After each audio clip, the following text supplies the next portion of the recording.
সাংবাদিক ভাই ও বোনেরা, আসসালামু আলাইকুম। অদ্য 29/4/2017 ইং তারিখে বাংলাদেশ চলচ্চিত্র পরিচালক সমিতিতে চলচ্চিত্র সংশ্লিষ্ট সকল কুশলীদের সংগঠন সমূহের সভাপতি ও সাধারণ সম্পাদকদের নিয়ে এক যৌথ সভা অনুষ্ঠিত হয়।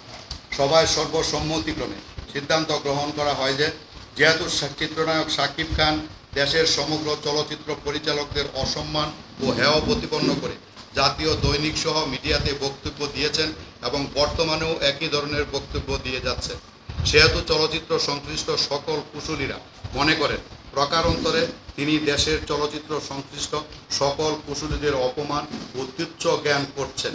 কারণ পরিচালকরাই হচ্ছে ক্যাপ্টেন অফ দ্য শিপ, তাদের অপমান করা মানে সকল কুশলীদের অপমান করা।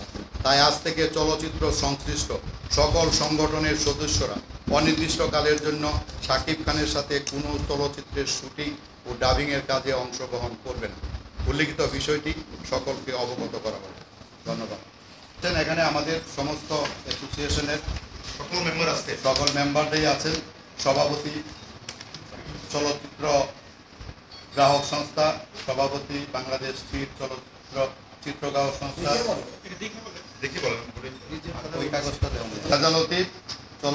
বাংলাদেশ চলচ্চিত্র গ্রাহক সংস্থা, আমাদের সভাপতি মুশফিকুর রহমান গুলজার, সভাপতি বাংলাদেশ চলচ্চিত্র পরিচালক সমিতি আবু মুসা দেবু, সভাপতি editor Guilds Arman, fight director অ্যাসোসিয়েশনের সভাপতি, তারপর মাসুম বাবুল, সভাপতি বাংলাদেশ নৃত্য পরিচালক সমিতি, এসআই ফারুক, সভাপতি সিরাব, জিডি পিন্টু, সভাপতি বাংলাদেশ চলচ্চিত্র স্থির গ্রাহক সমিতি, আব্দুর রৌফ, সভাপতি চলচ্চিত্র উৎপাদন ব্যবস্থাপক সমিতি, রাজু আহমেদ, সাধারণ সম্পাদক চলচ্চিত্র বাই বাই অ্যাকশন সঞ্চয়ী গোষ্ঠী, বাহাদুর মিয়া, সাধারণ সম্পাদক চলচ্চিত্র উৎপাদন সহকারী ব্যবস্থাপক সমিতি, শামসুল ইসলাম, সভাপতি চলচ্চিত্র রূপসজ্জাকর সমিতি, আবুল কাসেম, সভাপতি চলচ্চিত্র অঙ্গসজ্জাকর সমিতি, তারপর হচ্ছে সানি আলম, বাংলাদেশ চলচ্চিত্র লেখক সমিতি।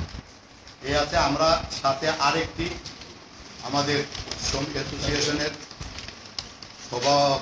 আমাদের সদস্য জনাব শামীম আহমেদ রনি, যে আমাদের সদস্য আমরা সাকিবের সাথে এখানে উল্লেখ করা আছে, সাকিব সংশ্লিষ্ট কাজ না করার জন্য অনুরোধ করেছিলাম, কিন্তু সেই নিয়ম নীতি মানেনি। তাই আমাদের গঠনতন্ত্রের 5-এর ক ধারা বলে তার সদস্যপদ বাতিল করা হয়েছে এবং আগামী 7 দিনের মধ্যে তার আমাদের পরিচালক সমিতির নিজস্ব পরিচয়পত্র এবং এফডিসি গেট পাস সমিতির কার্যালয়ে জমা দেওয়ার জন্য অনুরোধ করা হয়েছে, অন্যথায় তার বিরুদ্ধে আইনগত ব্যবস্থা গ্রহণ করা হবে। এই হচ্ছে আমাদের শিল্পী সমিতির তো নির্বাচন চলতেছে, এখানে মূলত একটা কমিটি আছে, কিন্তু এই কমিটি এখন হয়তো একজনের পক্ষে বা বিপক্ষে যাওয়ার বক্তব্য দেওয়ার ব্যাপারটা তাদেরকে আমরা একটা হেজিটেশনে ফেলিনি, যার জন্য কাউকেই আমরা ডাকি। 2টা অ্যাসোসিয়েশনকে দেখা হয় না, একটা হচ্ছে চলচ্চিত্র প্রযোজক সমিতি, একটা হচ্ছে শিল্পী সমিতি। যেহেতু চলচ্চিত্র প্রযোজক সমিতি